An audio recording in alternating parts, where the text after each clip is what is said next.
Então, para terminar essa exposição introdutória de Max Weber, conhecimento. Weber não tinha grandes preocupações metodológicas e sistemáticas. Não precisamos de método para aprender a andar, mas regras de polegar a serem codificadas a posteriori em sociologia. A sua metodologia tinha ambições éticas de formar julgamento de valor sobre os fatos sociais. Ele definia a sociologia como a ciência que tenta um entendimento interpretativo da ação social de modo a alcançar uma explicação causal de seus efeitos. A sua principal contribuição metodológica consiste na análise da objetividade e papel dos valores subjetivos na formação de conceitos histórico-culturais. Para ele, o conhecimento histórico-cultural, sociológico, é categorialmente distinto do conhecimento da ciência natural. A ciência social não estuda o comportamento. A ciência social estuda a ação. Mas a ação, no sentido considerado por Weber, não é mero comportamento. Podemos estudar o comportamento através de meras regularidades no comportamento coletivo. Mas uma ação pode ser somente interpretada, pois é baseada na atribuição de significado e valor que os indivíduos dão às suas ações. Uma barata é capaz de comportamento, mas não é capaz de ação. O cientista social objetiva entender a dimensão subjetiva da conduta humana na coletividade, buscando a verdade como fim, como telos, embora não se saiba se isso seja realizável. Mesmo assim, o entender, o verstehen, subjetivo, que para ele era importante, não é baseado numa empatia arracional, você se colocar no lugar dos outros. Quando significados e valores são explicados causalmente, como meios para fins, o entendimento ganha uma dimensão objetiva. Ações são, desse modo, teleologicamente compreendidas. Mas a finalidade da ação também é avaliada subjetivamente, perspectivamente. Daí que a sociologia, embora se esforce para alcançar objetividade, contém elementos inevitavelmente subjetivos no seu procedimento. A ideia do tipo ideal. Essa é uma ideia de Weber em conformidade com as suas intenções éticas. De acordo com a definição de Weber, um tipo ideal é formado pela acentuação unilateral de um ou mais pontos de vista pela conexão de certa quantidade de fenômenos difusos e discretos em um quadro conceitual. De acordo com isso, fenômenos individuais concretos são arranjados em um construto analítico unificado, feito para se entender fenômenos sociais.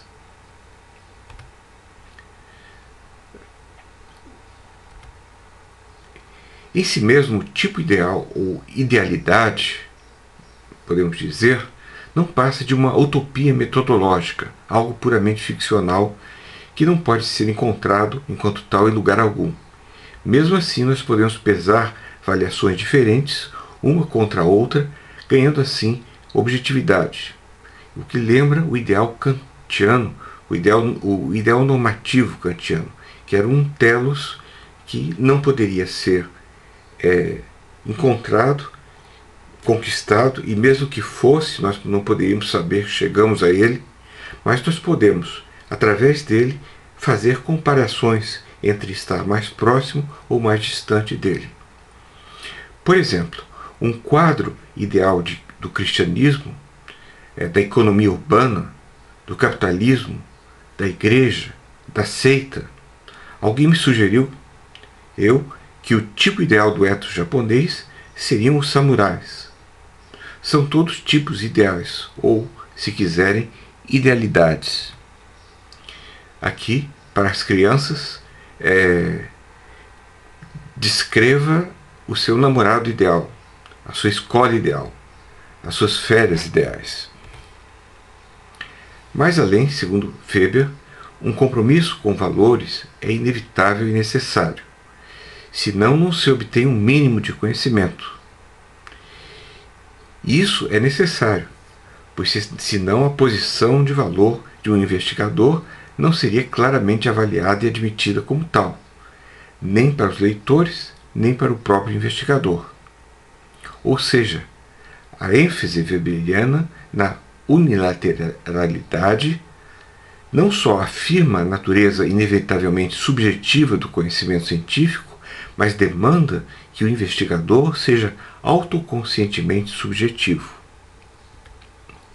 O tipo ideal é imaginado com esse propósito. Somente com um tipo ideal pode o valor subjetivo, esse filho infeliz da miséria de nossa ciência, ser dado um significado não ambíguo. Em termos éticos, a metodologia do tipo ideal visa confrontar a fundação tragicamente subjetiva de nosso conhecimento científico, histórico e social e, de outro lado, uma confissão pública de nosso próprio valor subjetivo. Trata-se do tipo ideal do cientista, coisa rara entre nossos patrícios. A metodologia weberiana acaba por requerer a virtude de caráter heróica da integridade intelectual lúcida junto com a intuição de uma pessoa da ciência, da constituição de uma pessoa de ciência. Um cientista com sentido de vocação e com apaixonado compromisso com sua própria investigação especializada e livre de ilusões. Embora possa, no mundo de hoje, nos parecer algo romântico, para alguns até ridículo, a história abunda de exemplos desse tipo, de Nietzsche a Freud, de Mendel a Boltzmann.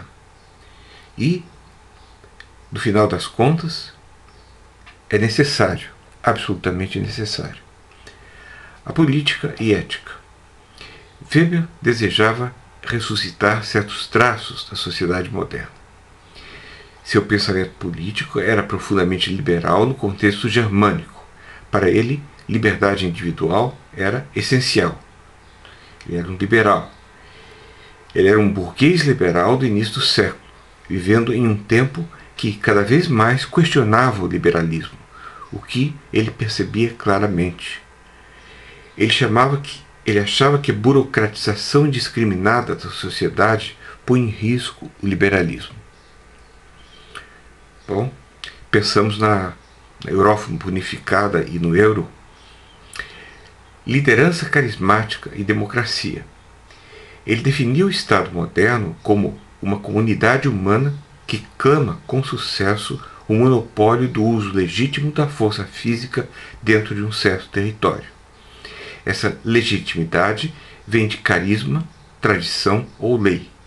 Mesmo no Estado democrático, a dominação é um fato político inevitável. Se uma genuína autorregulação do povo é impossível, a única escolha é entre a democracia sem líder ou com líder. Mas sem líder parece improvável. Ele antevia a democracia germânica pós-guerra como sendo formada por líderes carismáticos, eleitos por votos e competindo entre si. Muito otimista, visto que isso acabou dando em Hitler. Mas, obviamente, não era esse o tipo de líder carismático, ditatorial, que ele tinha em mente. Isso aí, as duas figuras.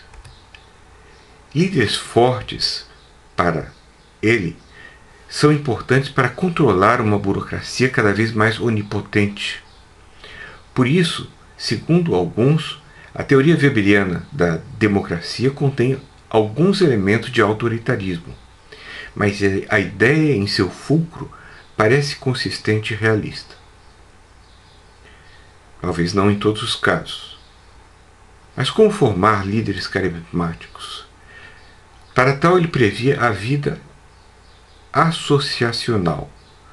Clubes que formem líderes que não sejam demagógicos, pois a sociedade civil precisa de fortes lideranças nacionais e uma robusta sociedade civil dinâmica e capaz de resistir à petrificação burocrática. Algo parecido aconteceu na Inglaterra e nos Estados Unidos, nas escolas de elite, embora de modo por vezes perverso e com más consequências. Pensem em Bush, que estudou nas melhores universidades americanas e fez aquela estupidez toda lá no Oriente Médio. Eis alguns exemplos de líderes carismáticos, em geral positivamente avaliados, como Gandhi, Martin Luther King e Churchill. Mas nós dificilmente poderíamos falar mal dessas pessoas. Weber era um ardente nacionalista, mas nada tinha de racismo ou objeções étnicas ou coisa assim. O seu nacionalismo era o de uma educação cívica e não da promoção de interesses nacionais. Nós poderíamos dizer, como Russell, que era um patriota, que não era bem nacionalismo, mas patriotismo. Para ele, sentimentos patrióticos tinham o mérito de aumentar a participação e a responsabilidade do cidadão quanto à república. A isso pertencia também a exposição do cidadão à dura realidade da política do poder, Machtpolitik, entre as nações-Estado. Ele nota com uma ponta de inveja que o poder mundial da Inglaterra escolarizou politicamente os ingleses e que isso foi o que tornou possível a construção do império e a democracia liberal. Assim, o nacionalismo weberiano era uma variante do imperialismo liberal social germânico. Daí ser tão importante para ele a virtude de caráter, necessária para a espécie de liderança e cidadania que juntas fazem uma grande nação contra o excesso de burocratização. Tipo, Europa do euro, outra vez. Note-se que, em um primeiro momento, Weber foi a favor da entrada da Alemanha na Primeira Guerra Mundial, mudando de ideia depois de perceber as intenções de conquista e dominação do Kaiser e dos seus asseclas. Com efeito, alguns historiadores sugerem que o objetivo expansionista já estava claro na entrada da Alemanha na guerra, o que, de certa forma, justifica a ação do Ocidente, dos ingleses e franceses contra o eixo Alemanha-Áustria. Questões éticas. Weber sustentava algumas virtudes éticas que a educação política deveria cultivar. Primeiro, a ética da convicção, Gesinnungsethik. Getúlio Vargas, por exemplo, deveria ter ética da convicção. Segundo, a ética da responsabilidade. Vargas também devia ter.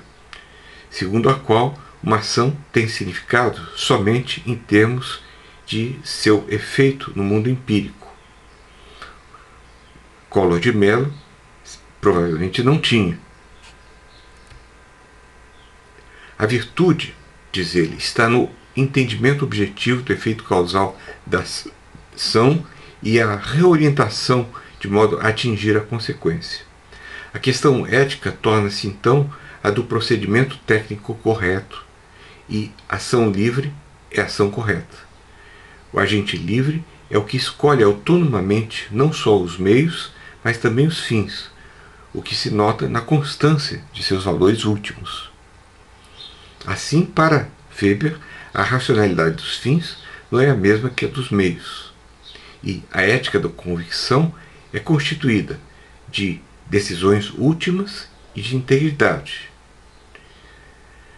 Então, o que nós temos é a ética da convicção, que é deontológica, kantiana, e a ética da responsabilidade, que é consequencialista. É uma ética dos fins.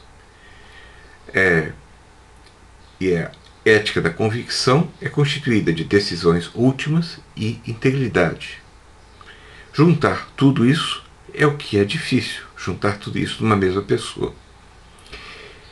Bom, juntando as duas, juntar as duas é um contraste abismal. E ele próprio reconhece essa dificuldade.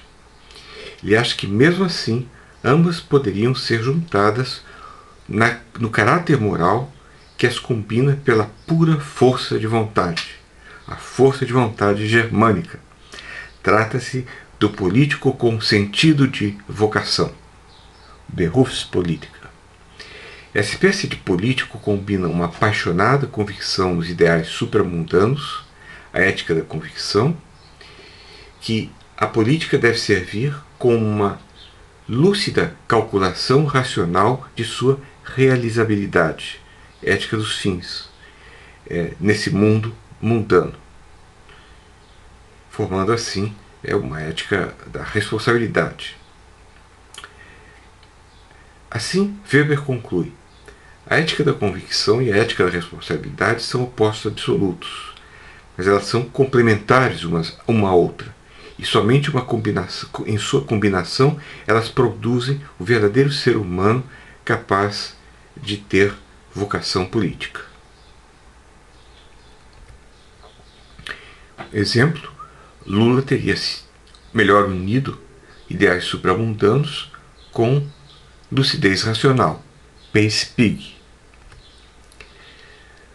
O objetivo da ética weberiana é cultivar um caráter moral que possa juntar virtudes morais conflitantes para criar uma personalidade total, que ordene paixão e razão na pura força da volição individual. A conclusão de Sun Ho Kim é a de que há uma notável consistência no pensamento weberiano. Sua principal problemática consiste na questão da autonomia e liberdade, em uma sociedade cuja racionalidade está sempre aumentando. E o seu pessimismo sobre os efeitos da racionalização o conduziram a buscar uma certa prática do eu, encarnada na vocação pessoal, que restaure o que a racionalização e petrificação fazem perder, a busca de uma caracterologia ética. As preocupações de Weber continuam sob formas diversas presentes no mundo contemporâneo e influenciaram profundamente autores como Adorno, Horkheimer, Lukács, Habermas, e mostram sua força influenciando autores muito diversos como Carl Schmitt, Leo Lowenthal, Raymond Aron e Michel Foucault. Bibliografia. Meu conhecimento de Weber é minúsculo. Como bibliografia, sugiro os extratos da coleção Os Pensadores e o livrinho de Gianfranco Podi. Não foi por preconceito que só citei esses autores norte-americanos. O fato é que a inteligência é a virtude mais democrática que existe. Está tanto aqui quanto no Alasca. O que a impede de florescer é apenas a falta de acesso à cultura. Como hoje todos podem ter acesso a qualquer cultura, não há mais lugar para a filosofia e o pensamento locais.